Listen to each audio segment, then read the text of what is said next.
In this video, I'm going to go over setting up a Roland VH-13 with an eDRUMin trigger to MIDI interface. Before we connect it to the eDRUMin, we need to make sure it's properly set up on its stand. Between the hats of the VH-13, there's a plunger that moves down as you press on the pedal. What we want to do is adjust the height of the top hat so that there's no gap between it and the plunger. Now we can't actually see up in there, so what we'll have to do is listen instead. That clicking sound is the top hat making contact with the plunger. Slowly move down the hat until that sound disappears.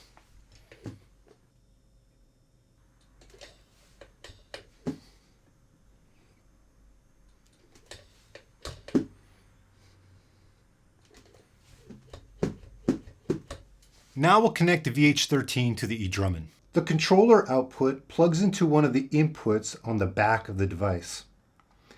And the cymbal output plugs into one of the trigger inputs on the front.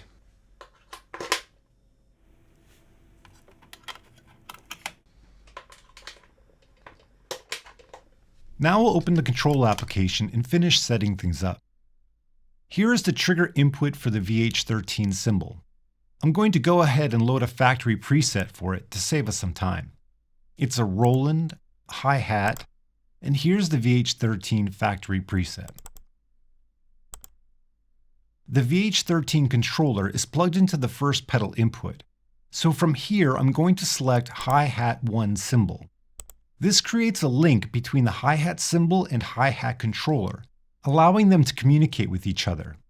Now let's open the pedal editor. The first thing we should do is calibrate. I'll click the calibrate button and just press my pedal. You need to consider how much closed pressure sensitivity you want. With the VH-13, it can detect a huge amount of force, but you would likely never want to use that much. You can make fine adjustments to the calibration range by dragging the edges with your mouse or using your mouse wheel. Typically, you want to have it so that when your foot rests on the pedal, it's almost closed, and by applying a little bit more force, it's completely closed. Next, we'll look at the travel control. The top of this box marks the point where the eDRUMin will do the math to calculate velocities for pedal notes. For a two-piece hi-hat, you need to make sure that this is a bit above the point where the two hi-hat cymbals come together.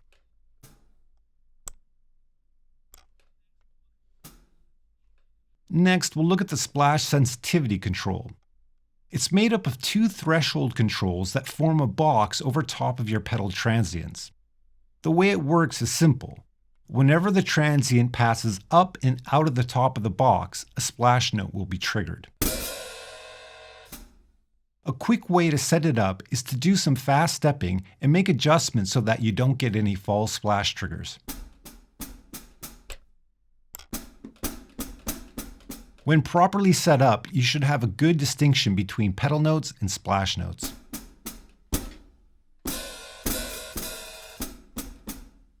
Next, we'll look at the gain control. This simply scales the velocity of our pedal and splash notes. Set it so that when you press down on your pedal aggressively, the velocity is 127 or at least very close to it.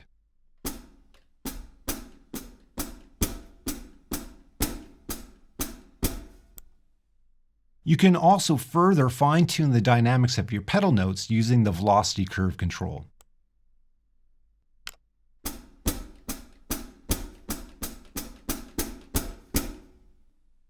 Now, because the VH-13 is set up on a hi-hat stand, when you press the pedal down, the hi-hat cymbals vibrate, and this can cause your hi-hat cymbal to trigger when you don't want it to.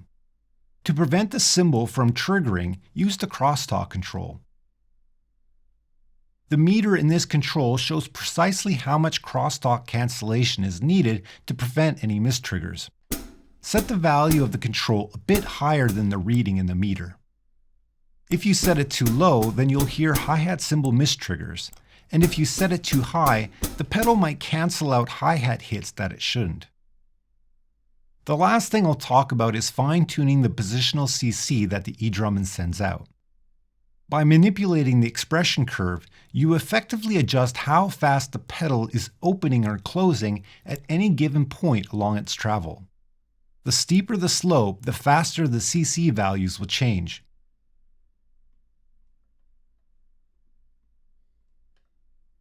If you really want the highest level of control, you should probably use the hi-hat levels mode instead of CC mode.